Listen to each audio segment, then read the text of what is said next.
প্রিয় শিক্ষার্থীরা, আশা করছি সবাই খুব ভালো আছো। আজকের ক্লাসে আমরা হাজির হয়েছি গ্রাফস এন্ড চার্টস এই টপিকটা নিয়ে। তোমরা যারা এইচএসসি পরীক্ষার্থী আছো, তোমরা অনেকে টেনশনে আছো যে কিভাবে তোমরা গ্রাফস এন্ড চার্টসটা খুব সুন্দরভাবে লিখতে পারো, কিভাবে এটা লিখলে ফুল মার্কস পাওয়া যাবে। আজকের ক্লাসে আমরা সেটা আলোচনা করব, কিভাবে তুমি গ্রাফস এন্ড চার্টসটা শিখলে এবং লিখতে পারলে তুমি 10 আউট অফ 10 পেতে পারো ইনশাআল্লাহ। খুব দেরি না করে আজকে পুরো একটা ক্লাসের মাধ্যমে আমরা শিখে ফেলবো গ্রাফস এন্ড চার্টস একেবারে সম্পূর্ণভাবে ইনশাআল্লাহ। প্রথমে আমরা জানবো যে আমাদের পরীক্ষায় আমাদের প্রশ্নটা অ্যাকচুয়ালি কেমন হবে। ঠিক আছে, আমরা আমাদের পরীক্ষায় ঠিক এরকম একটা প্রশ্ন পেতে পারি, কোশ্চেন পেতে পারি। সেখানে কোশ্চেনটা থাকবে এরকম যে the graph below shows the number of people using the internet from the year 2013 to 17 in Bangladesh। অর্থাৎ পরীক্ষায় এরকম একটা গ্রাফ দেওয়া হবে আমাদেরকে এবং কোশ্চেন দেওয়া হবে। এই গ্রাফটাকেই আমাদেরকে অ্যান্সার করতে হবে, মোর অর লেস 150 ওয়ার্ডস তোমাকে লিখতে হবে। ঠিক আছে, এখন কথা হচ্ছে যে আমরা কিভাবে একটা গ্রাফস এন্ড চার্টস লেখা শুরু করব, কিভাবে আমরা এটা শেষ করব, এই পুরো ব্যাপারটা। আমাদের প্রথম যে জিনিস জানতে হবে আমাদের, সেটা হচ্ছে কি কত রকমের গ্রাফস এন্ড চার্টস পরীক্ষায় আসতে পারে, কত রকমের টাইপসের আসলে হতে পারে গ্রাফস এন্ড চার্টস। ঠিক আছে, প্রথমে আমরা দেখব যে types of graphs and charts. আমরা এখানে বেশ কয়েকটা টাইপস দেখেছি যে গ্রাফস এন্ড চার্টস এর।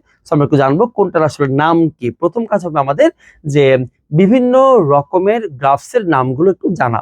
যেমন আমরা এখানে একটা গ্রাফ দেখতে পাচ্ছি, এটাকে আমরা বেসিক্যালি কলাম চার্ট বলতে পারি, আবার অনেক এটাকে বার চার্টও বলতে পারি, কোনো সমস্যা নাই। ঠিক আছে, কলাম চার্ট অথবা বার চার্ট বলবো আমরা এটাকে। এটা একটা লাইনের মতো, রাইট? দেখো একটা লাইনের মতো, রাইট? যেহেতু এটা লাইনের মতো, এর নাম হচ্ছে লাইন গ্রাফ। ওকে, এটা আমরা সবাই চিনি, এটা হচ্ছে একটা পাই চার্ট। ঠিক আছে, দেন এটা হচ্ছে একটা ডায়াগ্রাম টাইপের, এটাকে ডায়াগ্রাম বলা হয়। এটা একটা চার্ট মানে লিস্ট, এটাকে চার্ট বা লিস্ট বলা হয়। ঠিক আছে, আর এটা হচ্ছে বেসিক্যালি বার গ্রাফ। একটু লম্বা লম্বা দিক থেকে থাকবে। বেসিক্যালি এটাকে আমরা বার গ্রাফ বলবো। তবে আমরা যদি এই গ্রাফটাকেও বার বলি কোনো সমস্যা নাই, আমরা এটাকে বার বলতে পারবো। ঠিক আছে, আমাদের পরীক্ষায় বেসিক্যালি কলাম গ্রাফটা এটা পরীক্ষা বেশি আসতে পারে, আসে, এবং পাই চার্টটা বেশি আসে। ঠিক আছে, এই দুটো গ্রাফ আমরা মাথায় রাখবো, একটা হচ্ছে পাই চার্ট, একটা হচ্ছে কলাম বা বার চার্ট। ঠিক আছে, এরপর আমাদের যেটা কাজ হচ্ছে সেটা হচ্ছে যে একটা গ্রাফ যখন আমরা লিখবো, লেখা স্টার্ট করব, আমরা কোন কোন বিষয়গুলো একটু মাথায় রাখবো। ঠিক আছে, এটা খুবই গুরুত্বপূর্ণ।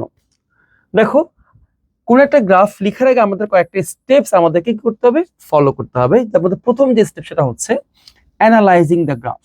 অর্থাৎ এই যে একটা গ্রাফ, এই গ্রাফটাকে একটু তোমাকে ভালোভাবে অ্যানালাইসিস করতে হবে যে এখানে আসলে অ্যাকচুয়ালি কি কি ইনফরমেশন গুলো দেওয়া হয়েছে, কি কি এখানে আসলে আছে, কোনটা আসলে কমেছে, কোন জিনিসটা আসলে বেড়েছে, কোনটার ভ্যালু আসলে কি, কোন বছরে কি ঘটেছে, এই সবগুলো বিষয় তোমাকে একটু অ্যানালাইসিস করতে হবে, প্রথম কাজ। দেন তোমাকে পুরো গ্রাফটা অ্যানালাইসিস করে যে ইনফরমেশন গুলো আমরা পাবো, সেই ইনফরমেশন গুলোকে তোমাকে কি করতে হবে, অ্যারেঞ্জ করতে হবে, সাজাতে হবে, যে আমি কোন ইনফরমেশন গুলো আগে লিখবো, কোনটা পরে লিখবো, এই বিষয়গুলো তোমাকে একটু চিন্তা করতে হবে। দেন তোমাকে প্ল্যান ফর রাইটিং, তোমাকে ইনফরমেশন গুলো সাজিয়ে লিখার একটা প্ল্যান করতে হবে, যে আমি কোনটা আগে লিখবো, কোনটা পরে লিখবো, কোন জায়গাটা ফোকাস করব, কোন জায়গাটা ফোকাস করব না, এই বিষয়গুলো চিন্তা করতে হবে। এন্ড দেন তোমার লেখাটা শুরু করতে হবে। এরপর তোমাকে একটা অপিনিয়ন দিতে হবে, যখন আমরা কনক্লুশন লিখবো ঠিক ওই জায়গাটা আমরা একটা অপিনিয়ন লিখবো। এই হচ্ছে একটা গ্রাফ লেখার স্টেপস গুলো, আমরা এই কাজগুলো করব। দেন আমাদেরকে দেখতে হবে যে একটা গ্রাফে বেসিক্যালি কয়টা পার্টস থাকবে, কয়টা অংশ থাকবে। এটা অনেকে অনেক রকম ভাবে বলে, বাট আমি তোমাদেরকে বলবো যে তোমার 4টা পার্টের কথা মাথায় রাখবা। ফার্স্ট পার্টটা হচ্ছে ইন্ট্রো। যদিও পরীক্ষা আমরা লেখার সময় এভাবে পার্ট পার্ট ভাগ করে লিখবো না, আমরা পরীক্ষায় লেখার সময় জাস্ট একটা প্যারাগ্রাফ হিসেবে লিখবো। ঠিক আছে, একটা প্যারাগ্রাফ লিখবো আমরা। তবে শেখার সময় আমরা এটাকে বিভিন্ন পার্ট ভাগ করে করে শিখবো, যাতে আমাদের শিখতে সহজ হয়, আমরা সহজে বুঝতে পারি। প্রথমেই যে কোনো রাইটিং এ মাথায় রাখবা, শুধুমাত্র যে গ্রাফ রাইটিং তা না, paragraph writing, story writing, what ever তুমি যাই লিখো না কেন, কম্পোজিশন রাইটিং, যে কোনো রাইটিং এর ক্ষেত্রে যে প্রথম যে পয়েন্ট আমরা লিখবো সেটাকে বলা হয় ইন্ট্রোডাকশন অথবা সংক্ষেপে বলতে পারি আমরা ইন্ট্রো। সো এটা আমাদেরকে প্রথমে লিখতে হবে, ঠিক আছে? সো ইন্ট্রোতে আমরা আসলে কি করি? ইন্ট্রোতে যে কাজটা করি সেটা হচ্ছে ইন্ট্রোডিউসিং দ্য টপিক, অর্থাৎ আমরা টপিকটাকে ইন্ট্রোডিউস করিয়ে দিব, পরিচয় করিয়ে দিব। একটু বুঝাই বলি, আমরা যে গ্রাফটা অ্যান্সার করব, ডেসক্রাইব করব, এই গ্রাফটা ডেসক্রাইবের উদ্দেশ্যটা হচ্ছে যে আমার এই ডেসক্রিপশনটা, আমার এই গ্রাফ লেখাটা কেউ একজন পড়বে, একজন পাঠক থাকবে, সে পড়বে, পড়ে যেন সেটা ভালোভাবে বুঝতে পারে। সো আমাকে এমনভাবে লিখতে হবে যেন আরেকজন পাঠক এটাকে ভালোভাবে পড়ে বুঝতে পারে, তার জন্য এটা বোধগম্য হয়, ঠিক আছে? সো আমার প্রথম কাজ হবে যে তার কাছে, পাঠকের কাছে আমার টপিকটা সম্পর্কে একটা পরিচয় দেওয়া। সো এই কাজটাই করব আমরা ইন্ট্রোতে। এবং ইন্ট্রো লেখার সময় আমরা দুটো গুরুত্বপূর্ণ পয়েন্ট মাথায় রাখবো। একটা হচ্ছে আমরা সবসময় ইন্ট্রোটা লিখবো প্রেজেন্ট সিম্পল টেন্স বা প্রেজেন্ট ইনডিফিনিট টেন্সে লিখবো। আর দুই হচ্ছে আমরা এখানে কোনো ভ্যালু অ্যাড করব না, অ্যাড নো ভ্যালু, ঠিক আছে? অর্থাৎ ইন্ট্রোতে এসে আমরা কোনো ধরনের ভ্যালু বা মান এখানে লিখবো না, 5%, 10% এ টাইপের কোনো কিছু আমরা এখানে লিখবো না। সো এই দুটো গুরুত্বপূর্ণ কথা আমাদেরকে মনে রাখতে হবে। সেকেন্ড যে ব্যাপার, সেটাকে বলা হয় জেনারেল স্টেটমেন্ট, অথবা সংক্ষেপে বলতে পারি আমরা এটাকে ওভারভিউ, রাইট? ওভারভিউ বলতে পারি। সো ওভারভিউতে তোমাকে যেটা মনে রাখতে হবে সেটা হচ্ছে এখানে আমরা কি লিখবো? এখানে আমরা পুরো গ্রাফটার একেবারে মেইন যে কথাটা, মেইন যে তথ্যটা, ইনফরমেশনটা, সেটাকে আমরা লিখবো। আর এই মেইন তথ্যটা কিভাবে বের করব? ধরো আমরা একটা চিত্র পাচ্ছি এখানে, এরকম এরকম একটা চিত্র পাচ্ছি, আমরা একটা চিত্র পেলাম। সো এই চিত্রের মূল কথাটা আসলে কি? দেখো, দেখো যে কোনো কিছু একটা জিনিস এখানে শুরু হয়েছে মনে করো 2013 সালে, এখানে 2017 সাল। সো এখান থেকে এই জায়গায় এটা কি পেলাম আমরা? ফাইনালি 13 থেকে 17 সাল পর্যন্ত জিনিসটা বাড়লো, রাইট? ইনক্রিজ হয়েছে। সো এই গ্রাফের মূল কথাটা হচ্ছে এই ব্যাপারটা এখানে ইনক্রিজ দেখাচ্ছে, বৃদ্ধি দেখাচ্ছে। সেম ভাবে এখানে অনেক কিছুই ঘটছে মাঝখানে, বাট ফাইনালি কি ঘটছে? ফাইনালি এখানে একটা ইনক্রিজ দেখাচ্ছে, রাইট? সো এই ব্যাপারটাই আমাদেরকে দেখাতে হবে কোথায়? ওভারভিউতে, ঠিক আছে? সো ওভারভিউতে আমরা যেটা লিখবো সেটা হচ্ছে the difference between the lowest value and the highest value. So overview জিনিসটা আসলে কি? ওভারভিউ জিনিসটাই হচ্ছে lowest value and the highest value, এই দুইটা ভ্যালুর মধ্যে যে ডিফারেন্স, ওই ডিফারেন্সটা আমরা ওভারভিউতে লিখবো। আর অবশ্যই এটা লেখার সময় আমরা পাস্ট সিম্পল টেন্সে লিখবো, অর্থাৎ পাস্ট ইনডিফিনিট টেন্সে আমরা এই অংশটা লিখবো। আর এটা লেখার ক্ষেত্রে আমাদেরকে দুইটা তিনটা আমাদের কি করতে হবে? ফ্রেজ মনে রাখতে হবে। তার মধ্যে একটা হচ্ছে ইন জেনারেল, অথবা from the overall point of view, ঠিক আছে? সো অথবা ওভারঅল, ওভারঅল। সো এরকম আমরা দুই তিনটা ফ্রেজ মনে রাখবো, এবং এই দুই তিনটা ফ্রেজ দ্বারাই দিয়েই আমরা ওভারভিউ লেখাটা শুরু করবো ইনশাল্লাহ, ঠিক আছে? সো এটা গেল দুইটা পার্ট। এরপরে যে পার্টটা আমরা লিখবো সেটা হচ্ছে বডি প্যারাগ্রাফ। ওকে, সো বডি প্যারাগ্রাফে কি লেখা যায়? বডি প্যারাগ্রাফটা হচ্ছে কি? দেখো যে total description of the topic with value, অর্থাৎ পুরো গ্রাফের যা যা কিছু আছে, একেবারে যত রকমের তথ্য আছে ইয়ার বাই ইয়ার, সবকিছু আমরা এখানে লিখবো উইথ ভ্যালু, মান সহ, ভ্যালু সহ, ঠিক আছে? অর্থাৎ যা খুশি মন চাই আমরা এখানে এটাকে উপস্থাপন করতে পারবো এই জায়গায় এসে, বডি প্যারাগ্রাফে এসে। আর এই বডি প্যারাগ্রাফ লেখার সময় আমরা জাস্ট দু তিনটা ফ্রেজ ইউজ করতে পারি, লাইক একটা হচ্ছে অ্যাকর্ডিং টু দ্য গ্রাফ, অথবা লিখতে পারি ফ্রম দ্য ইনফরমেশন অন, অথবা ফ্রম দ্য ডেটা অন। এই টাইপের আমরা দুই একটা ফ্রেজ দিয়ে আমরা এই বডি প্যারাগ্রাফ লেখাটা শুরু করতে পারি ইনশাল্লাহ। এন্ড ফাইনালি আমাদের জন্য থাকবে কনক্লুশন।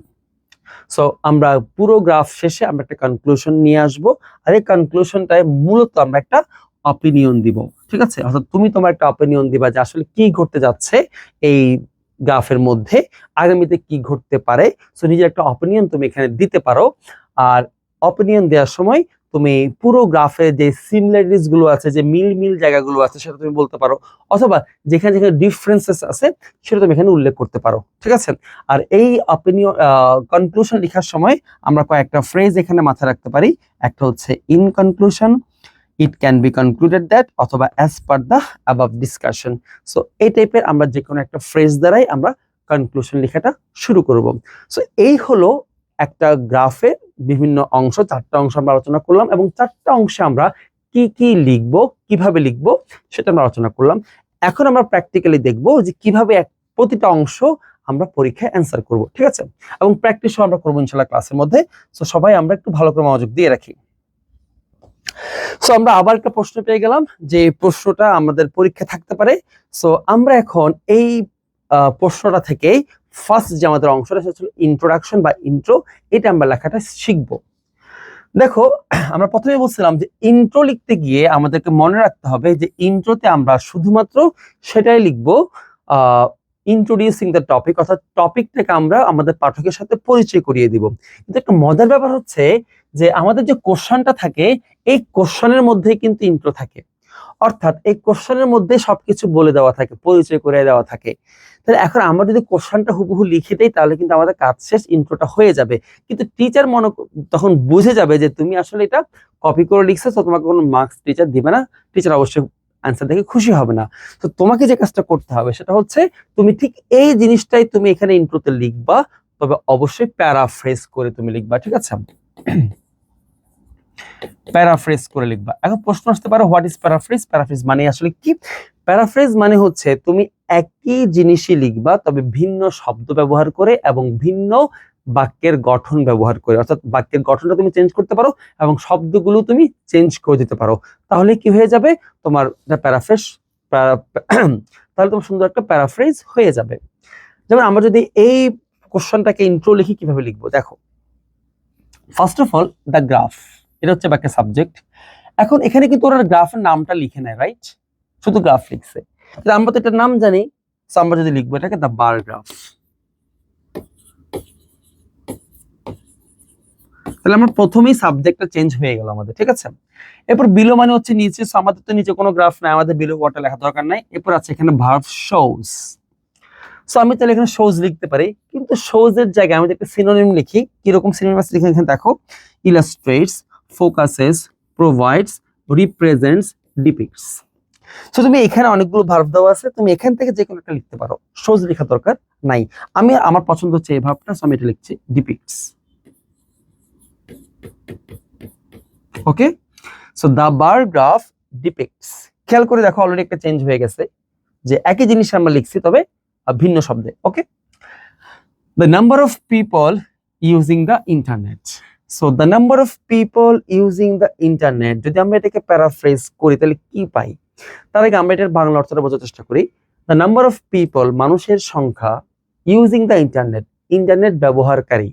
সো ইন্টারনেট ব্যবহারকারী মানুষের সংখ্যা, এটাকে আমরা বলতে পারি, এটাকে বলতে পারি আমরা ইন্টারনেট ব্যবহারকারী সংখ্যা বলতে পারি, রাইট?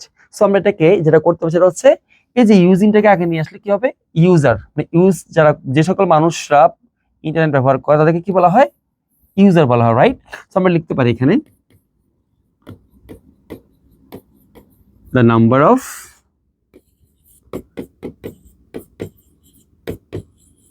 internet users. ওকে, সুন্দর করে প্যারাফ্রেজ হয়ে গেছে। The bar graph depicts the number of internet users. পেয়ে গেছি। এরপর কি দেখাচ্ছে? from the year 13 to 17, এটা দেখাচ্ছে। সো আমরা এটাকে প্যারাফ্রেজ করব। এখানে আমরা from the year না লিখে আমরা লিখব between 2013, আর between এর সাথে বসে and, so and 2017 in Bangladesh. So এখানে কিন্তু পার্সেন্টেজ দেখাচ্ছিল, মেবি যদি এটা পার্সেন্টেজ দেখাচ্ছে, আমরা একটা কথা এখানে লিখতে পারি, সেটা হচ্ছে এরকম যে এগুলো যদি একটু ভ্যালু, এগুলোকে বলা হয় ভ্যালু। সো আমরা লিখতে পারি দ্য ভ্যালুস আর গিভেন অথবা মেজার্ড ইন পার্সেন্টেজ। সো খুব চমৎকার, খুব সুন্দর গোছানো একটা ইন্ট্রো আমাদের হয়ে গিয়েছে, এবং আমরা জাস্ট উপরের অংশটা কিন্তু এখানে লিখছি, কিন্তু প্যারাফ্রেজ করে লেখার কারণে টিচার এটা বোঝার কোনো সুযোগ নাই যে আমরা এটা মুখস্থ করে কপি করে লিখছি, right?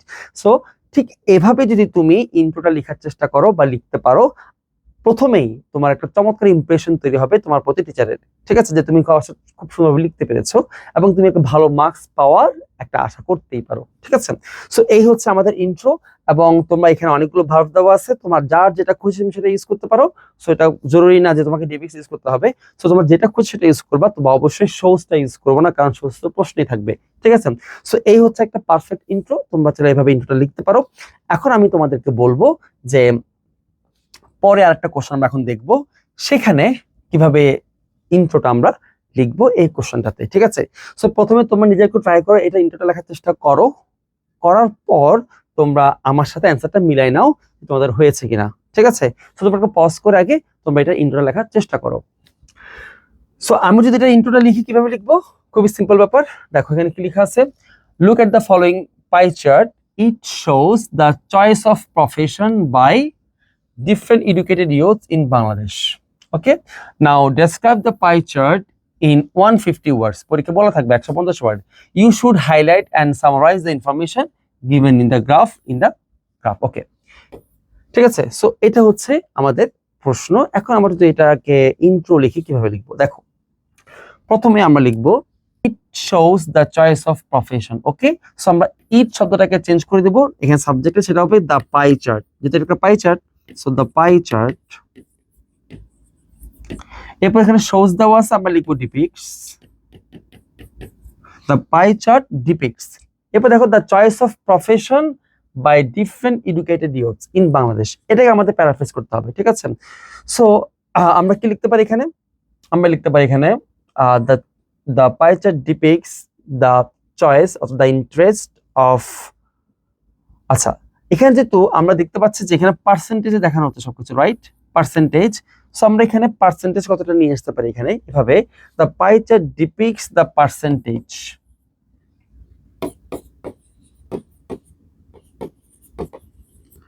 The percentage of choice,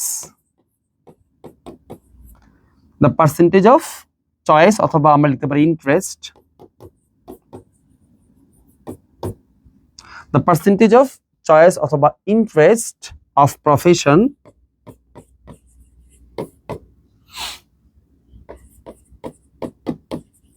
professions by different educated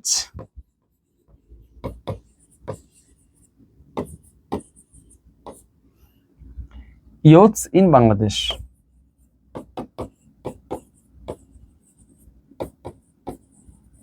okay, so এই হচ্ছে আমাদের এই কোশ্চেনটার একটা ইন্ট্রো। সো আশা করছি তোমরা বুঝতে পেরেছো। এখন আমরা আরেকটা কোশ্চেনের ইন্ট্রো দেখব, এবং আরেকটা কোশ্চেন যদি এরকমের কোনো কোশ্চেন হয় সেক্ষেত্রে আমি ইন্ট্রোটা কিভাবে লিখবো দেখো, যে সেম আমরা বলছিলাম যে ইন্ট্রোটা আমরা সবসময় কোশ্চেন থেকে প্যারাফ্রেজ করে লিখবো। সো তোমরা একটু ট্রাই করো আগে, তারপর আমি আমার সাথে মিলে নিও, ঠিক আছে। সো দ্য গ্রাফ, সো এটা একটা দ্য বার গ্রাফ, আমি এখানে দ্য বার গ্রাফ লিখছি, the bar graph, the bar graph shows মানে depicts the result of JSC examination of DBS secondary school from 14 to 18। তাহলে রেজাল্ট অফ JSC examination, আমরা যদি এই অংশটাকে প্যারাফ্রেজ করি তাহলে হবে JSC examination result। Okay, the result of JSC examination মানে কি, JSC exam result, right? So the bar graph depicts the JSC examination result of DBS secondary school, okay, from 2004 to 8। so from টাকে আমরা লিখব between 2004 and 2008। ওকে, এই পদ্ধতিতে এখানে percentage দেওয়া আছে, সো আমরা পার্সেন্টেজ লিখব, the values are measured in percentage. Okay, so এই হচ্ছে আমাদের এই কোশ্চেনটার ইন্ট্রো। সো যদি তুমি এভাবে করে ইন্ট্রো লিখতে পারো তাহলে আমার বিশ্বাস তুমি খুব সহজেই পরীক্ষকের ওনাকে খুশি করতে পারবে এবং একটা ভালো মার্কস তুমি ওনার কাছ থেকে পেয়ে যাবে ইনশাল্লাহ। ঠিক আছে, সো এভাবে আমরা অবশ্যই ইন্ট্রো লেখার চেষ্টা করব। তুমি অবশ্যই পরীক্ষায় আরো বেশি মানে কোশ্চেন দেখে আরো বেশি ইন্ট্রো তুমি লেখার চেষ্টা করবা, আরো কোশ্চেন সলভ করার চেষ্টা করবে ইনশাল্লাহ। ঠিক আছে, তো যেহেতু আমাদের ইন্ট্রো লেখা শেষ, এখন আমরা চলে যাবো আমাদের পরবর্তী অংশে। আর পরবর্তী অংশটা হচ্ছে ওভারভিউ বা জেনারেল স্টেটমেন্ট। সো এটা আমরা কিভাবে লিখবো দেখো। সো আমরা প্রথম কোশ্চেনটারই আমরা আগে ওভারভিউ লিখবো, তারপরে আমরা এটার আরেকটা কোশ্চেন আমরা প্র্যাকটিস করবো ইনশাল্লাহ। ঠিক আছে, সো আমরা প্রথম কোশ্চেনটা আমরা এটা আগেও একবার সলভ করেছিলাম, এটা ইন্ট্রো সলভ করেছিলাম। এখন আমরা এটার ওভারভিউটা লিখবো। সো ওভারভিউতে আমাদেরকে প্রথম মনে রাখতে হবে, বলছিলাম যে কি এখানে আমরা কি লিখবো, মেইন ডিফারেন্সটা লিখবো। সো মেইন ডিফারেন্স কিভাবে খুঁজে বের করবো, সবচাইতে লোয়েস্ট ভ্যালু এবং সবচাইতে হাইয়েস্ট ভ্যালু, এই দুইটা পার্থক্যটা হচ্ছে মূলত ওভারভিউ। তো তুমি যখন দেখবা যে এমন একটা চিত্র, এমন একটা গ্রাফ যেখানে একটা গ্রাফের মধ্যে শুধু একটা জিনিসকেই কি করা হয়েছে, সাবজেক্ট হিসেবে দেওয়া হয়েছে, একটা জিনিস আছে এখানে, বেশি নাই, একটা বেশি কিছু নাই। সো এই সকল ক্ষেত্রে আমরা যেটা করবো সেটা হচ্ছে সবচেয়ে ছোট ভ্যালু হচ্ছে এটা, তো সবচেয়ে ছোট মানে হচ্ছে লোয়েস্ট ভ্যালু এখানে এটা, আর এটা হচ্ছে highest value. So highest and lowest, তুমি এই দুইটা শব্দ দিয়ে তুমি সেন্টেন্স গুলো মেক করবা। ঠিক আছে, যেমন এক্ষেত্রে পাই চার্ট হলে তুমি সেম কাজটাই করবা। So highest percentage, lowest percentage, এভাবে করে। আমরা যদি এখন এই সেন্টেন্সের ওভারভিউ লিখি, আমি কিভাবে লিখবো দেখো। প্রথমে আমাদেরকে শুরু করতে হবে একটা ফ্রেজ দিয়ে, বলছিলাম হয় ইন জেনারেল অথবা ওভারঅল অথবা from the overall point of view, এরকম একটা থেকে শুরু করব। সো আমি শুরু করব from the overall point of view, এই অংশটা দিয়ে, এই ফ্রেজটা দিয়ে, from the overall point of view. So from the overall point of view আমি একটা ফ্রেজ পেয়ে গেলাম। এখন আমি যেটা করবো সেটা হচ্ছে সবচেয়ে লোয়েস্ট ভ্যালুর জন্য আমি একটা ক্লজ লিখবো এবং হাইয়েস্ট ভ্যালুর জন্য আমি একটা ক্লজ লিখবো। কিভাবে দেখো, এটা হচ্ছে internet user, right? The number of people using internet. Okay, তাহলে সাবজেক্ট লিখবো প্রথমে এরকম, the number of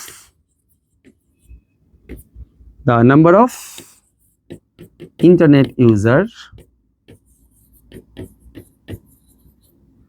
was the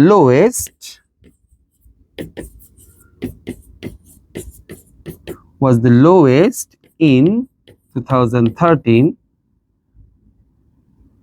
while অন্যদিকে, while মানে হচ্ছে অন্যদিকে, আমি এখানে while যাই লিখতে পারি on the other hand, লিখতে পারি। ওকে, so on the other hand the internet users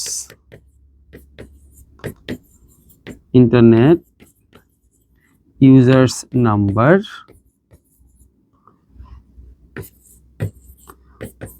was the highest in 2017. So আমরা দুটি ক্লজ লিখলাম এবং দুটি ক্লজের মাঝখানে আমরা একটা অপোজিট মার্কার লিখলাম, মানে বিপরীত অর্থ বোঝার জন্য আমরা হোয়াইল বা অন দ্য আদার হ্যান্ড এখানে ইউজ করেছি। সো এইটা একটা কানেক্টরস, এটা দ্বারা আমরা দুটি ক্লজকে আলাদা করেছি, যেখানে আমরা দেখিয়েছি এই যে গ্রাফটা, এই গ্রাফে সবচেয়ে লোয়েস্ট ভ্যালু কোনটা এবং সবচেয়ে হাইয়েস্ট ভ্যালু কোনটা। সো এটা হচ্ছে একটা চমৎকার পারফেক্ট একটা ওভারভিউ। সো তোমাকে এই জিনিসটা হাইলাইট করতে হবে ওভারভিউ অংশে। ঠিক আছে, গ্রাফের এই ব্যাপারটাই তোমাকে হাইলাইট করতে হবে, যেখানে তুমি এটা হাইলাইট করবা যে পুরো গ্রাফের মূল ঘটনা আসলে কি।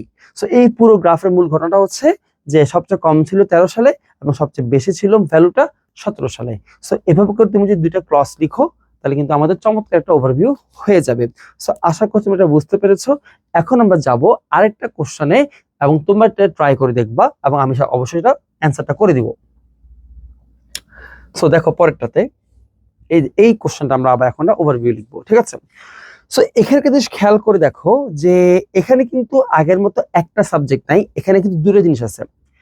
খেয়াল করো, একটা হচ্ছে যে the percentage of students passed, মানে যে সকল স্টুডেন্টরা পাস করছে ওদের সংখ্যা আছে, আবার স্টুডেন্টস উইথ জিপিএ 5 এদের সংখ্যা আছে। ঠিক আছে, দুটো জিনিস এখানে আছে। সো এটাকে আমরা হাইয়েস্ট লোয়েস্ট দিয়ে লিখতে পারবো না, ঠিক আছে, কারণ এখানে দুটো সাবজেক্ট আছে। আর আমরা যদি একটু ভালো করে দেখি এখানে দেখো যে এটা যদি হয়, এটা যদি কালোটা হচ্ছে তোমার এটা পাসের মানে স্টুডেন্ট যারা পাস করেছে ওদের সংখ্যা। সো এটা হচ্ছে এরকম বৃদ্ধি পেয়েছে, রাইট। আবার যদি আমি দেখি যে যারা জিপিএ 5 পেয়েছে ওদের ঘটনা দেখি, সেটা হচ্ছে এরকম যে ওরা এখানে শুরু হয়েছিল জিপিএ, এরপর তারা আস্তে আস্তে আস্তে এখানে এসে এখানেও বৃদ্ধি পেয়েছে। তো দুটা ক্ষেত্রে কিন্তু রেজাল্টটা বৃদ্ধি পেয়েছে। জিপিএ 5 স্টুডেন্ট সংখ্যাটাও বেড়েছে, পাসের সংখ্যাটাও বেড়েছে। পাসের সংখ্যাটা শুরু হয়েছিল 60% অ্যারাউন্ড এখান থেকে, এবং শেষ হয়েছে কিন্তু অলমোস্ট 100%-এ গিয়ে, রাইট। ওকে, সো এই জিনিসটা যদি আমরা এখন গ্রাফের মধ্যে ওভারভিউ লিখতে চাই, আমি যে কাজটা করব সেটা হচ্ছে পাসকৃত স্টুডেন্টদের সংখ্যা দিয়ে আমি একটা সেন্টেন্স লিখবো, একটা ক্লজ লিখবো, এবং জিপিএ 5 স্টুডেন্টের সংখ্যা দিয়ে আমি একটা ক্লজ লিখবো। ঠিক আছে, তাহলে কিন্তু আমাদের একটা পারফেক্ট আমরা কি পেয়ে যাব, একটা ওভারভিউ পেয়ে যাব। কিভাবে দেখো, প্রথমে একটা ফ্রেজ দিয়ে শুরু করবো, আমরা মনে আছে কিনা ফ্রেজটা ছিল কি, যে from the overall point of view, right. So from the overall point of view আমরা ফ্রেজটা লিখে ফেললাম। এখন আমরা এখানে লিখবো, ঠিক আছে। তো প্রথম সাবজেক্ট আমি কি লিখবো, আমি মনে করো 5টা লিখবো। তাহলে কিভাবে লিখবো, দ্য নাম্বার অফ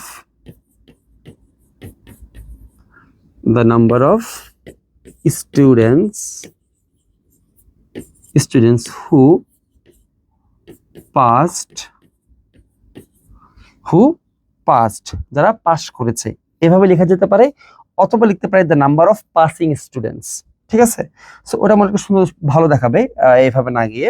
সো আমি ওভাবে যাচ্ছি, দ্য নাম্বার অফ পাসিং স্টুডেন্টে যাচ্ছি, the number of passing students increased, বৃদ্ধি পেয়েছে। কিভাবে বৃদ্ধি পেয়েছে খেয়াল করে দেখো, 60% থেকে প্রতি বছর এরপরে 65%, এরপরে 70%, এরপরে একটু বাড়তি বাড়ছে 80%, এরপর 90%। ওকে, এভাবে করে বাড়ছে। তাহলে এখন আমরা এই কথাটাকে বলতে পারি যে গ্র্যাজুয়াল ইনক্রিজ, রাইট, ধারাবাহিকভাবে কিন্তু পাসের সংখ্যাটা বাড়ছে। ওকে, সো ইনক্রিজড গ্র্যাজুয়ালি, ধারাবাহিকভাবে বাড়ছে, রাইট। ওকে, এরপর আমি এখানে লিখবো on the other hand, the students with GPA 5, the students number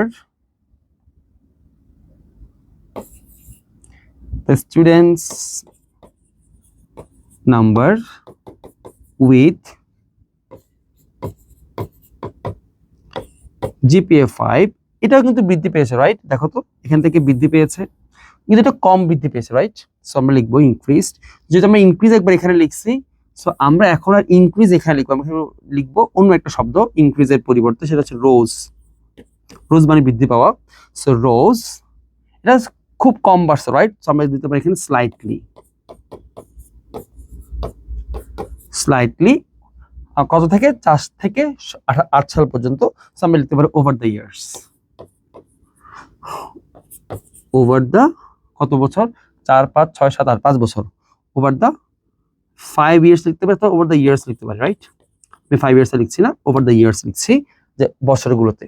ঠিক আছে, সো এইভাবে তুমি যেটা মনে রাখবা সেটা হচ্ছে, যদি সেন্টেন্স গ্রাফের মধ্যে সাবজেক্ট দুটো থাকে, সেক্ষেত্রে আমরা ইনক্রিজ অর ডিক্রিজ আমরা এইভাবে করে, এই যে ইনক্রিজ অথবা ডিক্রিজ এভাবে করে আমরা লিখবো। আর যদি একটা সাবজেক্ট থাকে, সেক্ষেত্রে আমরা হাইয়েস্ট অ্যান্ড লোয়েস্ট এভাবে করে আমরা সেন্টেন্সগুলো লিখবো। তাহলে আমাদের খুব সুন্দর ওভারভিউ লেখা হয়ে যাবে। সো আশা করছি তোমাদের ওভারভিউ লিখতে এখন আর সমস্যা হওয়ার কথা না। তোমরা ইনশাল্লাহ এখন থেকে খুব সুন্দরভাবে ওভারভিউ লিখতে পারবা। অবশ্যই বাসে একটু ভালোভাবে প্র্যাকটিস করবা ইনশাল্লাহ।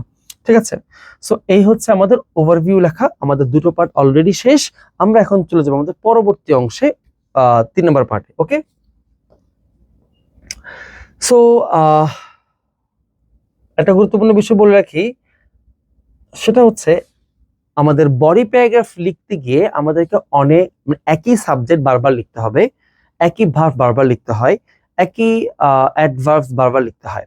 সো এই জায়গায় একটা ভেরিয়েশন দরকার আছে। তুমি যদি রাইটিং এর মধ্যে যদি একই জিনিস বারবার লিখো, দেখতে লেখার সৌন্দর্যটা নষ্ট হয়ে যাবে। সে কারণে তোমাকে রাইটিং এর মধ্যে চেষ্টা করতে হবে যতটা সম্ভব কি নিয়ে আসা যায়, একটা ভেরিয়েশন যেন নিয়ে আসা যায়। ঠিক আছে, সো আমরা একটা সাবজেক্টকে কিভাবে ভেরিয়েশন এনে কয়েকভাবে লিখতে পারি সেটা আমরা এখন শিখবো। সাবজেক্ট ভার্ব সবগুলো আমরা শিখবো। ঠিক আছে, সো প্রথমে আমরা শিখবো আমাদের কি সাবজেক্টটা, ভেরিয়েশন ইন সাবজেক্ট। যেমন আমরা একটু আগে লিখেছিলাম the number of internet user, right? So এটা হচ্ছে আমাদের প্রথম subject, the number of internet users. So এই সাবজেক্টটাকে আমরা চাইলে আরেকভাবে লিখতে পারি, সেটা হচ্ছে ইন্টারনেট ইউজার্স নাম্বার। সেম জিনিস, বাট একটা একটু ভেরিয়েশন আছে, রাইট? এরপর 3 নম্বরে যদি আমরা আবার যদি এই সেন্টেন্সটাকে লিখতে শিখি, লিখতে পারবো দ্য নাম্বার, এরপর ইট, একটা প্রনাউন লিখতে পারি ইট। সো একই সাবজেক্টকে আমরা চাইলে এখানে 3-4 ওয়েতে, 4টা ওয়েতে আমরা লিখতে পারবো। এই ভেরিয়েশনসটুকু আমাদের লাগবে, কেন আমরা যখন বডি প্যারাগ্রাফ লিখবো সেখানে আমাকে একই সাবজেক্ট বারবার লিখতে হবে। সো যদি বারবার যেন লিখতে গিয়ে যদি আমি যেন বারবার একই জিনিস না লিখি, সে কারণে আমাদেরকে এই ভেরিয়েশনস গুলো শিখতে হবে। সেম ভাবে ভার্ব গুলোর মধ্যে খেয়াল করে দেখো, ভার্বস যদি ইনক্রিজ বুঝায়, ইনক্রিজ যদি বুঝায় সেক্ষেত্রে আমরা লিখবো increased, grew up, went up অথবা রোজ। ওকে, সো এখানে গ্রিউ আপ আপনার না লিখলে কোনো সমস্যা, জাস্ট গ্রিউ লিখলে হবে। সেম ভাবে ডিক্রিজড, ড্রপড, ওয়েন্ট ডাউন, এবং এটা হবে ফেল, নট টেল, ফেল হবে, মানে ফল ফেল ফলেন, সেখান থেকে এটা ফেল হবে। ঠিক আছে, সো ফেল হচ্ছে পাস্ট ফর্ম। সো এই হচ্ছে ভার্বের ভেরিয়েশনস গুলো। সো আমরা এটা একটু মনে রাখার চেষ্টা করব। পাশাপাশি আমরা একটু দেখেছিলাম অপোজিট সাইন পোস্ট, মনে আছে যে আমরা হোয়াইল লিখেছিলাম, অন দা আদার হ্যান্ড লিখেছিলাম। So while on the other hand আমরা লিখতেই পারি, পাশাপাশি আমরা চাইলে আরো লিখতে পারি while, whereas, on the other hand, though, although, even though, বা বাটও লেখা যাবে, কোনো সমস্যা নেই। ঠিক আছে, সো আমরা চাইলে এই অপোজিট সাইন পোস্ট গুলোও আমরা ভেরিয়েশন নিয়ে আসতে পারি আমাদের লেখার মধ্যে। তাহলে আমাদের লেখার মধ্যে একটা চমৎকার ভেরিয়েশনস থাকবে এবং টিচাররাও অনেক বেশি হ্যাপি হবে তোমার লেখাটা দেখে। এরপর দেখো অ্যাডভার্বস এর ব্যবহারগুলো। সো আমরা একটু দেখেছিলাম যে আমরা গ্র্যাজুয়ালি লিখেছিলাম, মনে আছে তোমাদের? স্লাইটলি লিখেছিলাম, গ্র্যাজুয়ালি লিখেছিলাম লাস্ট ওভারভিউটাতে। সো এই কথাটা আসলে কোথা থেকে আসছে সেটা একটু বুঝাই বলি তোমাদের। সেটা হচ্ছে, ধরো তুমি একটা চিত্র পেয়েছো এরকম, এরকম, যেটা এরকম। সো আমরা জানি ডান দিকে যদি কোনো কিছু চলমান থাকে সেটাকে বলা হয় ইনক্রিজ বা বৃদ্ধি বলা হয়। এখন এই বৃদ্ধিগুলো কিন্তু দেখো 3 রকমের বৃদ্ধি, রাইট? তিনটাই কিন্তু এখানে ইনক্রিজ, কিন্তু 3টা ইনক্রিজের ধরন কিন্তু একই রকম না, 3 রকমের ইনক্রিজ। সো এটা হচ্ছে সবচেয়ে বেশি ইনক্রিজ বা সবচেয়ে দ্রুত ইনক্রিজ, এটা হচ্ছে মাঝামাঝি ইনক্রিজ, এটা হচ্ছে একটু স্লো ইনক্রিজ, রাইট? একটু কম ইনক্রিজ হচ্ছে এখানে। সো এই ব্যাপারটাকে আমরা বলতে পারি এভাবে, যে এক্ষেত্রে আমরা যদি অ্যাডভার্ব হয় তাহলে বলবো র্যাপিডলি, মানে দ্রুত, শার্পলি, অথবা বলবো ড্রামাটিক্যালি। আর যদি এটার অ্যাডজেক্টিভ ফর্ম হয় সেক্ষেত্রে বলবো আমরা র্যাপিড, শার্প এবং ড্রামাটিক ইনক্রিজ। ওকে, সেম ভাবে এটা হচ্ছে মাঝামাঝি ইনক্রিজ, সো মোটামুটি ইনক্রিজ বা ধারাবাহিক ইনক্রিজ, এটাকে বলবো আমরা মডারেটলি অথবা গ্র্যাজুয়ালি অথবা স্ট্যাডিলি। ঠিক আছে, আর এটার অ্যাডজেক্টিভ ফর্ম হচ্ছে মডারেট, গ্র্যাজুয়াল এবং স্টাডি। ফাইনালি এটা খুবই অল্প অল্প করে ইনক্রিজ হচ্ছে, এটাকে আমরা বলবো স্লোলি ইনক্রিজ অথবা স্লাইটলি ইনক্রিজ, রাইট? স্লো অথবা স্লাইট হচ্ছে এটার অ্যাডজেক্টিভ ফর্ম। এই হচ্ছে বিষয়। সো তোমাকে এই যে অ্যাডজেক্টিভস গুলো এবং অ্যাডভার্বস গুলো, এটা তোমাকে একটু মনে রাখতে হবে লেখার ভেরিয়েশনটা নিয়ে আসার জন্য।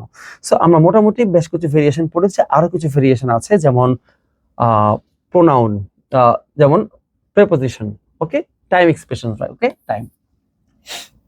সো টাইমের ক্ষেত্রে আমরা কিভাবে ভেরিয়েশনস গুলো নিয়ে আসবো? ঠিক আছে, আমরা কি বারবার ফ্রম টু বলবো? না, আমরা চাইলে ভিন্ন ভিন্ন ভাবে কিন্তু টাইমের ভেরিয়েশন লিখতে পারি। যেমন ধরো আমার কাছে একটা চার্ট আছে, এই যে চার্টটা, এই চার্টের ভিতরে মনে করো আমরা ধরে নিচ্ছি যে 12টা ইয়ার, জানুয়ারি থেকে একেবারে ডিসেম্বর পর্যন্ত, জানুয়ারি, ফেব্রুয়ারি, মার্চ, এপ্রিল, মে, জুন, এবং ডিসেম্বর পর্যন্ত একটা টাইম ফ্রেম দেওয়া আছে। ঠিক আছে, সো এই টাইম ফ্রেম গুলো আমরা কিভাবে ব্যাখ্যা করব, ডেসক্রাইব করার সময় কিভাবে আমরা লিখবো সেটা দেখো। প্রথমবার তুমি লিখতে পারো ফ্রম জানুয়ারি টু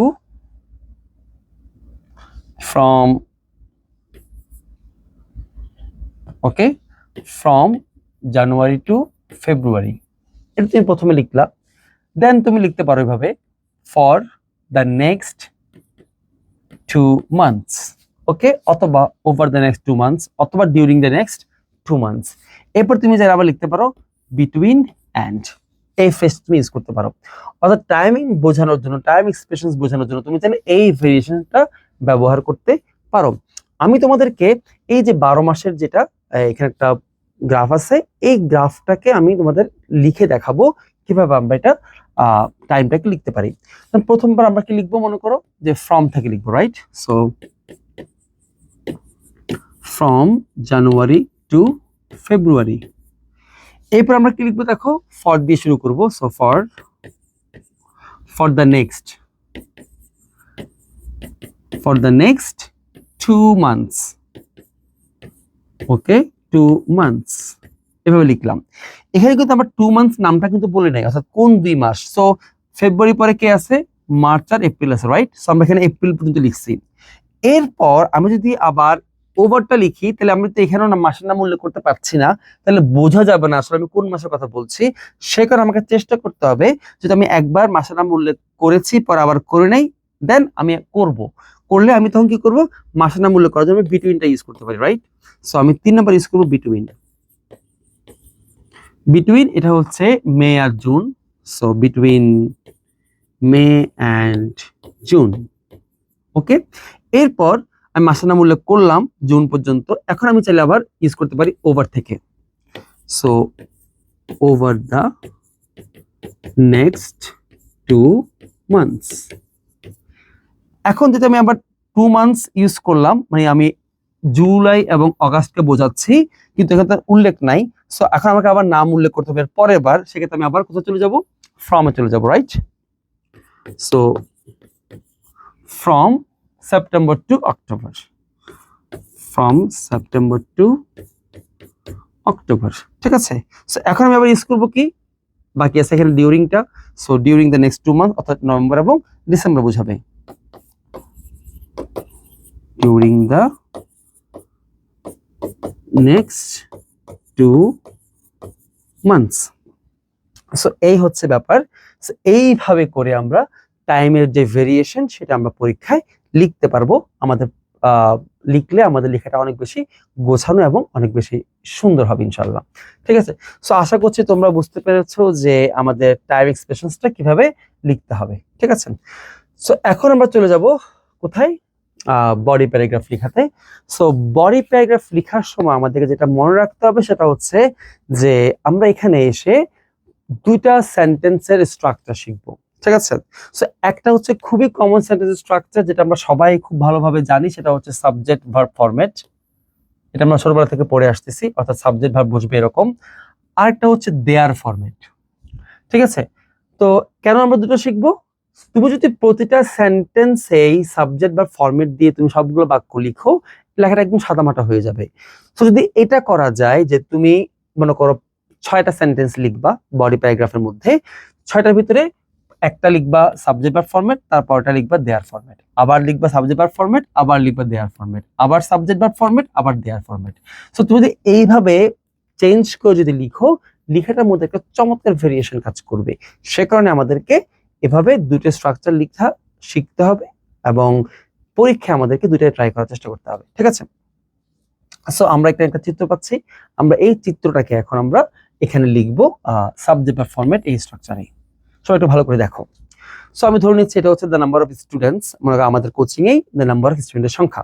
সো 13 সালে এটা এখানে ছিল, 14 সালে সেটা এখানে এসেছে, 15 সালে সেটা এখানে, 16 সালে এখানে, 17 সালে এখানে, ঠিক আছে। সো আমরা যদি দেখি প্রথমে আমরা কি লিখবো, এখানে টাইম ফ্রম লিখবো, রাইট? সো টাইমে কি লিখবো, ফ্রম 2013 টু 2014, 13 থেকে 14 সাল, ঠিক আছে। সাবজেক্ট কি, the number of students, the number of students. আচ্ছা, ভার্বটা কি হবে? এটা ইনক্রিজ হয়েছে না, সো আমরা ইনক্রিজড লিখবো, রাইট? ইনক্রিজড। আচ্ছা, কেমন করে ইনক্রিজ হয়েছে? এটাকে তুমি কয়েকভাবে লিখতে পারো। স্লো লিখতে পারো, স্লোলি, অথবা গ্র্যাজুয়ালি লিখতে পারো। সো আমি প্রথমে স্লোলি লিখি, স্লোলি। ঠিক আছে, এই হচ্ছে বিষয়। তাহলে এভাবে করে আমাকে এই এখানে 4টা সেন্টেন্স লেখা যাবে। সো 4টা সেন্টেন্স লিখতে হবে। সো আমি একটু লিখে নিচ্ছি, একটু দেখে নাও। পরের বাক্যটা কি লিখবো আমি? পরের বাক্যটা হচ্ছে 14 থেকে 15, এই সময়টা মানে 1 বছরের বিষয়। এখানে 14 থেকে 15 মানে কি 1 বছর না? তাহলে আমি কি লিখবো? For the next 1 year, right? For the next 1 year. আমি কিন্তু সালটা লিখি নাই, বাট বোঝা যাচ্ছে যে পরবর্তী বছর। ঠিক আছে, so the number of students, আমরা একটা ভেরিয়েশন পড়েছিলাম। So the number of students আমরা কি লিখতে পারি? The students number. Okay, the students number. এই যে আমরা উপরে অনেকগুলো ভেরিয়েশন শিখেছিলাম, সেগুলো আমরা এখানে অ্যাপ্লাই করছি এখন। ঠিক আছে, সো এটাও কিন্তু ইনক্রিজ হয়েছে, রাইট? তো যদি আমরা যদি একবার ইনক্রিজ এখানে ইউজ করেছি, আমরা এখন আর ইনক্রিজ ইউজ করব না, আমরা এখন ইউজ করব রোজ। রোজ। আচ্ছা, এটা কিভাবে বৃদ্ধি পেয়েছে? অনেক বেশি না? অনেক বেশি, খাড়া একেবারে, রাইট? সো এটাকে আমরা বলতে পারি ড্রামাটিক্যালি বা র্যাপিডলি, রাইট? আমি ড্রামাটিক্যালি লিখছি, ড্রামাটিক্যালি। ওকে, নেক্সট। আবার যেটা আমি এখানে ফর দ্য নেক্সট 1 ইয়ারে গিয়ে আমি কি লিখেছি? আমি এখানে টাইমটা লিখি নাই। সো এখন আমি আবার লিখবো। সো কি লিখতে পারি? 15 থেকে 16। সো বিটুইন দিয়ে লিখতে পারি, between 2015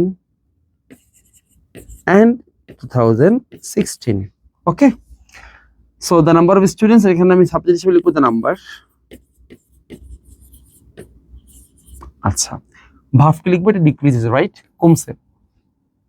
সো কমলে কি হবে? ডিক্রিজ। কেমন করে কমছে? এটা অনেক বেশি কমছে। সো এটাকে আমরা বলতে পারি র্যাপিডলি বা শার্পলি। সো আমি র্যাপিডলি লিখছি, র্যাপিডলি। ওকে, এন্ড ফাইনালি 2017 সাল। এটা কিভাবে লিখবো আমি? এটা জাস্ট আমি এভাবে লিখতে পারি, ইন 2017। 2017 সালে কি হয়েছে? এটা দ্য নাম্বার, সাবজেক্ট হচ্ছে 8 লিখলাম, আর এটা আবার বৃদ্ধি পেয়েছে। সো বৃদ্ধিটা লিখি, যে বৃদ্ধি পাওয়া মানে হচ্ছে কি? ইনক্রিজ রোজ। আমরা লিখতে পারি গ্রিউ, গ্রিউ, বৃদ্ধি পেয়েছে। কিভাবে বৃদ্ধি পেয়েছে? এটাকে আমরা লিখতে পারি আবার স্লাইটলি বা স্লোলি লিখতে পারি। যেটা আমি একটু স্লোলি এখানে লিখছি, সো এখানে স্লাইটলি লিখতে পারছি। ওকে, সো এই হচ্ছে আমরা একটা গ্রাফের যে সেন্টেন্সগুলো আছে, যে বিষয়গুলো আছে, সেগুলো লেখার ক্ষেত্রে, বলার ক্ষেত্রে আমরা সাবজেক্ট বা ফর্মেট ব্যবহার করবো, এভাবে লিখতে পারবো। ঠিক আছে, সো সেম জিনিসটাকে আমরা চাইলে কিন্তু এখন আবার সাবজেক্ট বা ফরম্যাটের পাশাপাশি আমরা চাইলে দেয়ার ফরম্যাট দিয়েও কিন্তু এই গ্রাফটাকে আমরা ডেসক্রাইব করতে পারি। কিভাবে? দেখো, আমরা এখন এই গ্রাফেরই দেয়ার ফরম্যাটে চলে যাব। ঠিক আছে, এটা হচ্ছে দেয়ার ফরম্যাট। সো এই জিনিসটাকে আমরা কিভাবে দেয়ার ফরম্যাটে লিখবো? ঠিক আছে, সো প্রথমে দেয়ার ফরম্যাট লেখার জন্য আমাদের যে ফরম্যাট, সেটা হচ্ছে এরকম। প্রথমে টাইম লিখতে হবে, এরপর লিখতে হবে দেয়ার ওয়াজ এ অথবা এন, এরপর একটা অ্যাডজেক্টিভ, একটা নাউন লিখতে হবে, তারপর ইন লিখতে হবে, এবং এখানে সাবজেক্ট লিখতে হবে। সো এই সাবজেক্টটা শেষে লিখতে হবে। সো টাইমটা মনে আছে আমাদের, আগের মতো লিখবো আমরা, from 2013 to 2014, the number of student. Subject, এখানে তো আমরা সাবজেক্ট লিখবো না, সরি। এখানে আমরা যেটা লিখবো সেটা হচ্ছে দেয়ার ওয়াজ, রাইট? দেয়ার ওয়াজ এ। আচ্ছা, এটা কেমন ছিল? এটা ছিল ইনক্রিজ, রাইট? আর ইনক্রিজটা কেমন ছিল? একটা অ্যাডজেক্টিভ লিখতে হবে, এটা ছিল গ্র্যাজুয়াল ইনক্রিজ, রাইট? অথবা slow increase. So there was a slow increase, there was a slow increase। একটু বলে রাখি, ইনক্রিজ এটা হচ্ছে এখানে নাউন ফর্ম, এটা হচ্ছে অ্যাডজেক্টিভ ফর্ম। ওকে, স্লোটা হচ্ছে এখানে adjective. So there was a slow increase। এরপর ইন লিখতে বলছে একটা, সো ইনক্রিজ ইন, সাবজেক্ট কি? the number of students, in the number of students। ওকে, এই হচ্ছে বিষয়। দেন সেম ভাবে আমি আবার এখানে লিখতে পারি for the next 1 year, for the next 1 year। এখানে আমি লিখবো কি? আবার there was a অথবা and লিখবো। সো এটা হচ্ছে অনেক বেশি, বৃদ্ধি পেয়েছে। আমরা আগে ড্রামাটিক লিখছিলাম, so there was a dramatic. আমরা এখানে ভার্ব দিছিলাম রোজ, তো এখানে আমরা লিখবো রাইজ। রোজের নাউন ফর্ম হচ্ছে rise, so there was a dramatic rise in, subject কি লিখবো, in the students number, students number. Okay, next same ভাবে আমরা এখানে ক্লিক করব, বিটুইন দিয়ে লিখবো টাইমটা। So between 2015 and 2016 there was a, আবার এটা কিন্তু ড্রপ মানে কমে গেছে না, সো কেমন করে কমছে, দ্রুত কমছে, সো এটা আমরা র্যাপিড বলতে পারি। there was a rapid decrease, অথবা ফল বলতে পারি, র্যাপিড ফল। ঠিক আছে, র্যাপিড ফল বা ডিক্রিজ যাই লিখি সমস্যা নাই। এরপরে এখানে লিখবো আমরা ইন দ্য নাম্বার।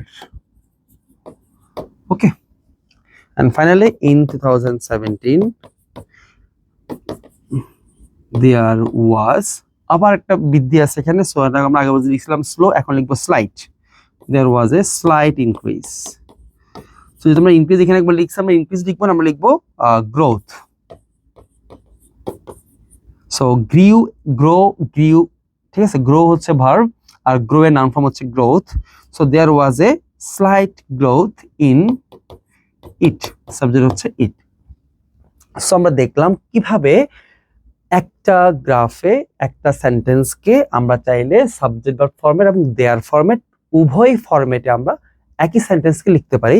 সো পরীক্ষায় আমরা যে কাজটা করব লেখার সময়, সেটা হচ্ছে কি, আমরা একটা যদি দেয়ার ফরম্যাট লিখি, আমরা আরেকটা লিখবো সাবজেক্ট ভার্ব ফরম্যাট। এভাবে করে আমরা সেন্টেন্সগুলোকে চেঞ্জ করে দিব ফরম্যাটগুলো, যাতে আমাদের লেখার মধ্যে একটা চমৎকার ভেরিয়েশন কাজ করে। ওকে, সো এই হচ্ছে ব্যাপার।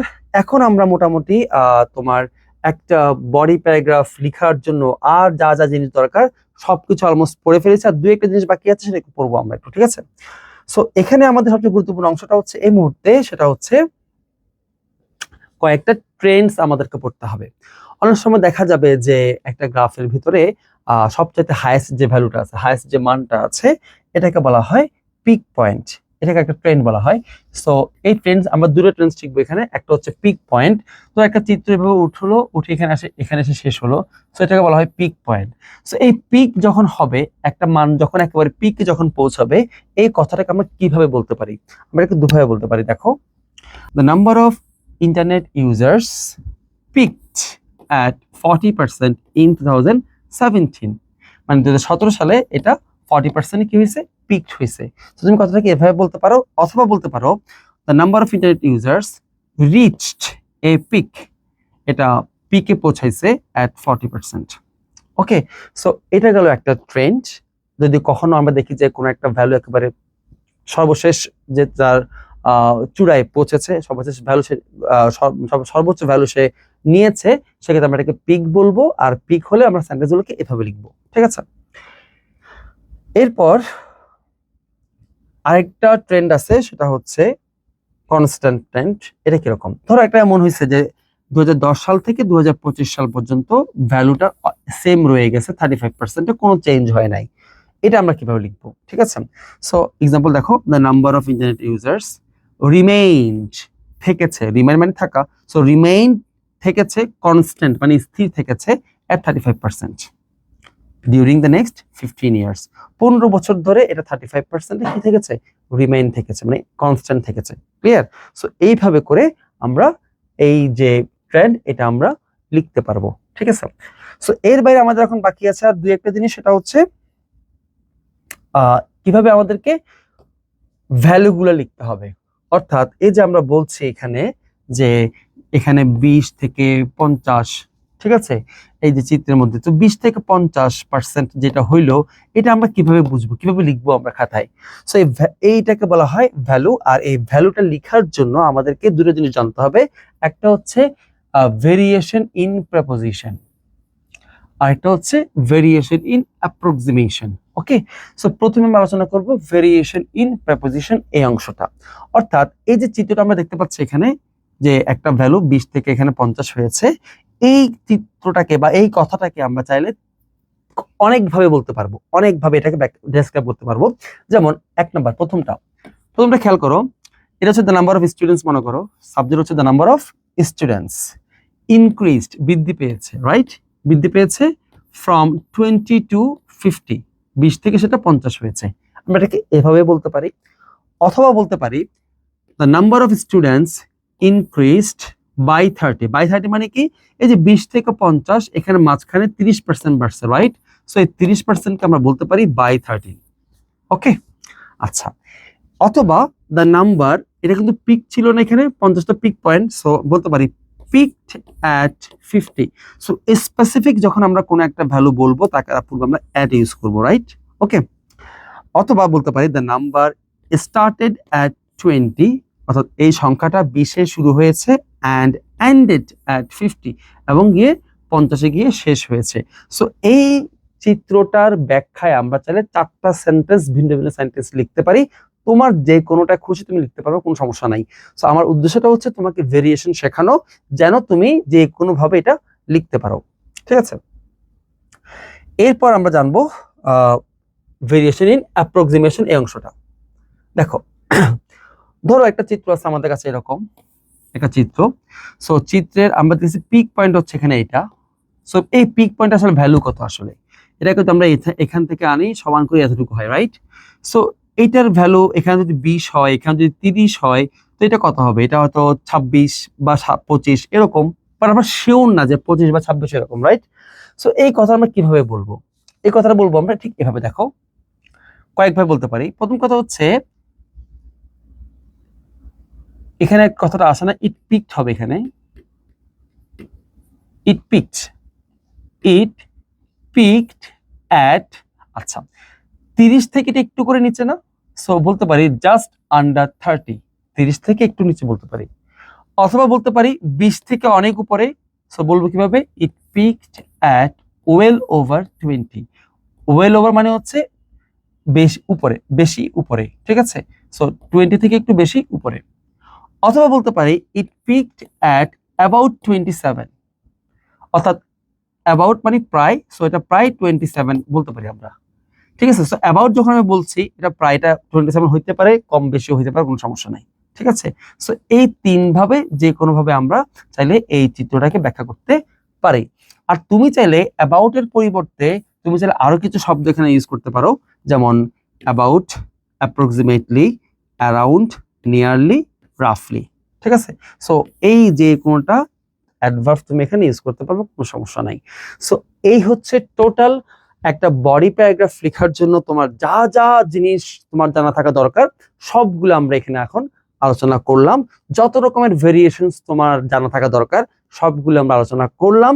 এখন তোমার কাজ হচ্ছে সুন্দরভাবে এটাকে লিখতে পারা, লিখতে পারলে তুমি ফুল মার্কসটা পেয়ে যাবা।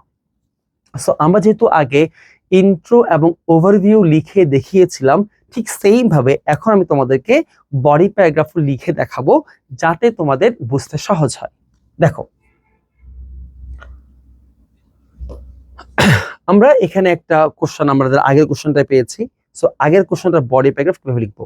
সো তোমাদেরকে বলেইছিলাম যে আগে যে বডি প্যারাগ্রাফ লেখার সময় আমাদেরকে একটা ফ্রেজ দিয়ে শুরু করতে হবে, আর ফ্রেজটা হতে পারে অ্যাকর্ডিং টু দ্য ডাটা অথবা according to the information or এরকম, ঠিক আছে। সো প্রথম যে কোশ্চেনটা ধরেছিলাম সেই কোশ্চেনটারই আমরা একটা বডি প্যারাগ্রাফ দেখতে পাচ্ছি, দেখো কিভাবে লেখা আছে, দেখো according to the data. So এটা হচ্ছে আমাদের ফ্রেজটা। এরপর এটা ছিল the number of internet user, right. So the number of internet users was 8% in 2013, ঠিক আছে। 2013 সালে ছিল এটা 8%। এক্ষেত্রে একটু বলে রাখি, আমাদের যে কোশ্চেনস গুলো হবে সেখানে যদি আমরা ইয়ার বাই ইয়ার যদি আমরা ডেসক্রাইব করি, জিনিসটা সহজ হবে, ঠিক আছে। তো আমাদের 13 সালের ব্যাখ্যাটা হয়ে গেল যে 13 সালে এটা কত ছিল, 8% ছিল। এরপর দেখো এটা আমরা ধরে নিচ্ছি এখানে 8%, ওকে 8% ছিল এটা। ফর দ্য নেক্সট ইয়ার, এই যে ফর দ্য নেক্সট ইয়ার মানে 14 সালের কথা বলা হচ্ছে এখানে। ফর দ্য নেক্সট ইয়ার, প্রথমটা ছিল আমরা এক ধরনের সেন্টেন্স স্ট্রাকচার, এখন আমরা লিখেছি দেয়ারে। দেখো there was a sharp increase to 15%, so এখানে এটা হচ্ছে 15%। so there was a sharp increase, এটা ইনক্রিজ হয়েছে, একটা ভালো ইনক্রিজ হয়েছে এখানে 8 থেকে 15%, ঠিক আছে, to 15%, ঠিক আছে, আমরা তাহলে এভাবে লিখতে পারতাম ফ্রম 8% টু 15% লিখতে পারতাম, আমরা লিখি না, আমরা শুধু টু 15% লিখেছি এখানে, রাইট? ওকে, এরপর টাইমটা কি লিখছি দেখো আবার, ইন 2015, ঠিক আছে, 2015 সালে কি হয়েছে? সো দ্য নাম্বার ফার্দার গ্রিউ, নাম্বারটা আবার বেড়েছে, ফার্দার গ্রিউ মানে ইনক্রিজ হয়েছে টু 20%, 20%, এটা হচ্ছে 20%। সো দ্য নাম্বারটা 20% ইনক্রিজ হয়েছে। এখানে দেখো দ্য সাবজেক্টের জায়গায় আমি কি লিখছি, প্রথমে লিখছিলাম the number of internet users, এখন শুধু কি লিখছি দ্য নাম্বার, ঠিক আছে, ভেরিয়েশনটা নিয়ে এসছি আমরা এখানে। এরপর দেখো পরবর্তীতে 16 এবং 17, বিটুইন 16 অ্যান্ড 17, বিটুইন এখানে ইউজ করা হয়েছে, দেয়ার ওয়াজ, আবার দেয়ার স্ট্রাকচার চলে আসছে এখানে, দেয়ার ফরম্যাটটা, there was a slow increase, so there was a slow increase, right? And finally the number peaked হয়েছে, চূড়ায় উঠেছে, পিকড অ্যাট 40% ইন 2017। সো ঠিক এভাবে করেই তোমাকে কি করতে হবে, বডি প্যারাগ্রাফটা লিখতে হবে।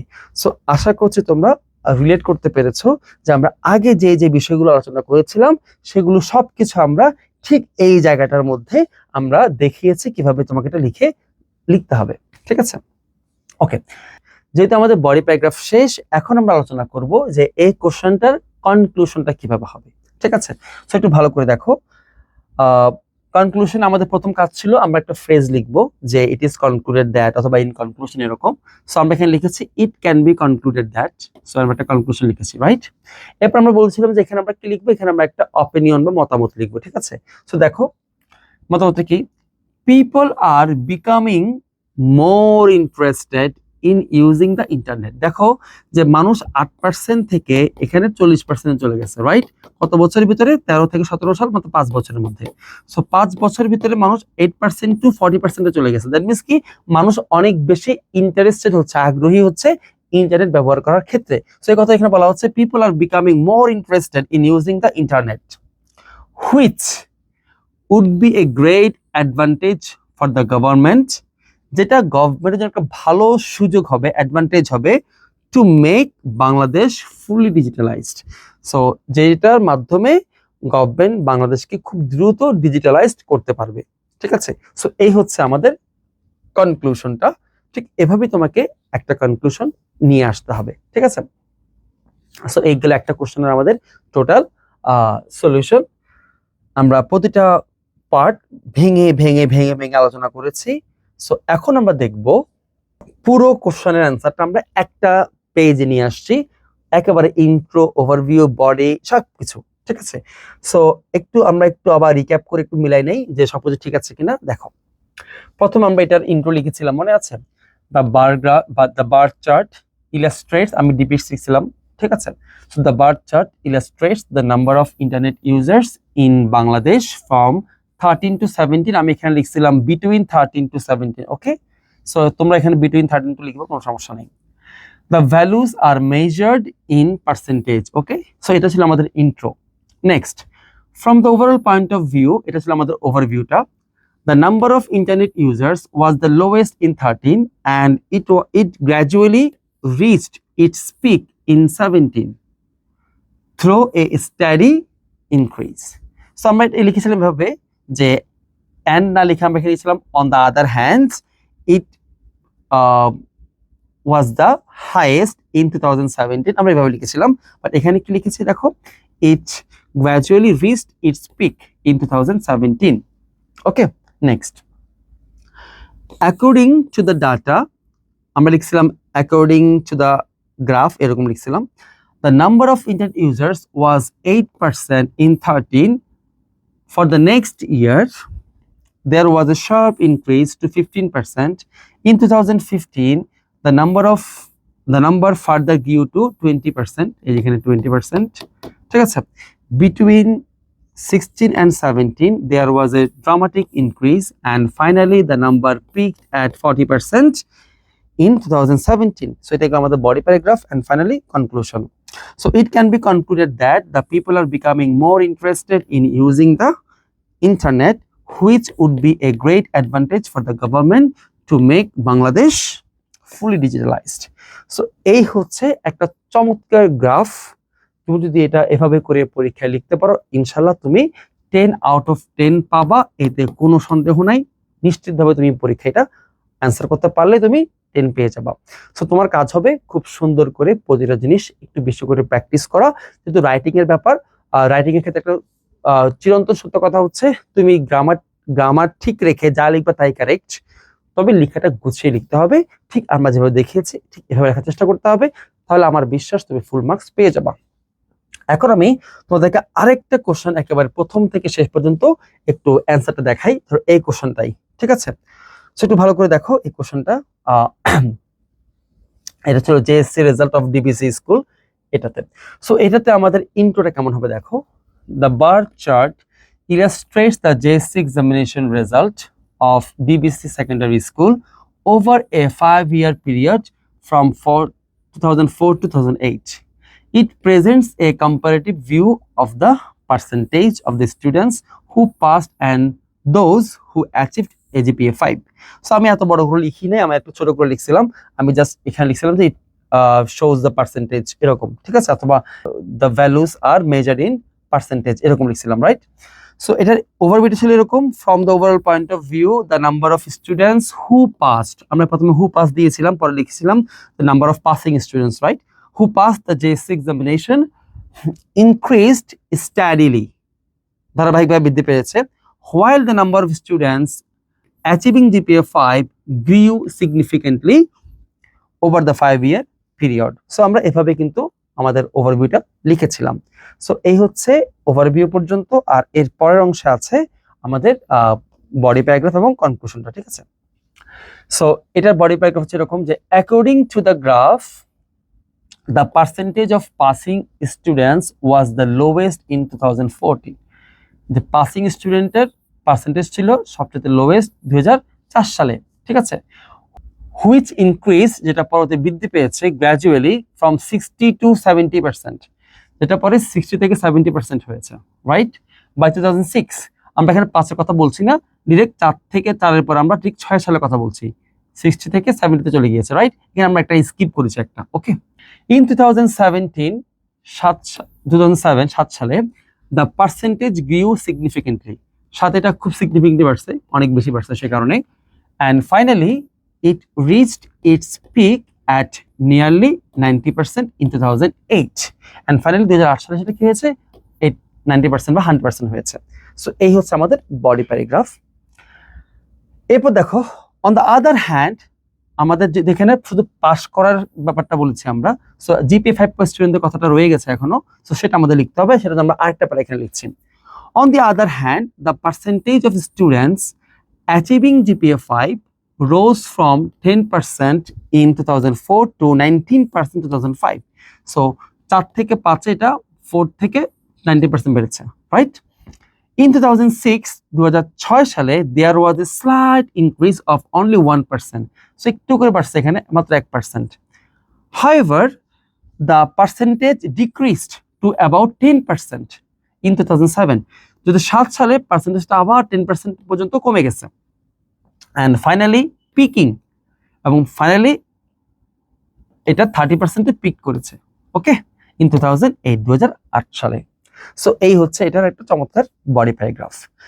In conclusion, the data clearly indicates that, কনক্লুশনে এই ডাটা ক্লিয়ারলি ইন্ডিকেট করছে যে DBS secondary school consistently enhanced its educational standards and the student success rates throughout these 5 years. So এই হচ্ছে চমৎকার একটা কনক্লুশন। সো এইভাবে করে আমরা একেবারে ইন্ট্রো থেকে কনক্লুশন পর্যন্ত খুব চমৎকার ভাবে যদি এই গ্রাফগুলো লিখতে পারি, আমরা ইনশাল্লাহ ফুল মার্কস এনশিওর করতে পারবো। সো তোমাদের কাজ হবে খুব সুন্দর করে নোট করে ফেলা, গুছিয়ে ফেলা, এবং পরীক্ষার আগে 2-1টা কোশ্চেন নিজে নিজে লিখে লিখে সলভ করা।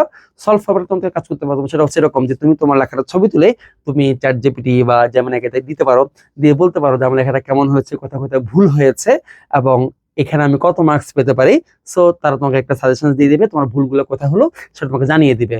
সো এভাবে করে তুমি নিজেও বাসায় ভালোভাবে প্র্যাকটিস করতে পারো, এবং তুমি পরীক্ষা ইনশাল্লাহ 10 out of 10 অ্যান্সার করতে পারো। তো সবার জন্য অনেক অনেক শুভকামনা থাকবে। আর অবশ্যই যদি ভিডিওটা ভালো লেগে থাকে আমাদেরকে সাবস্ক্রাইব করে আমাদের পাশে থাকবে এবং তোমার ফ্রেন্ডসদেরকেও জানিয়ে দেবে। সবাইকে অসংখ্য অসংখ্য ধন্যবাদ। আল্লাহ হাফেজ।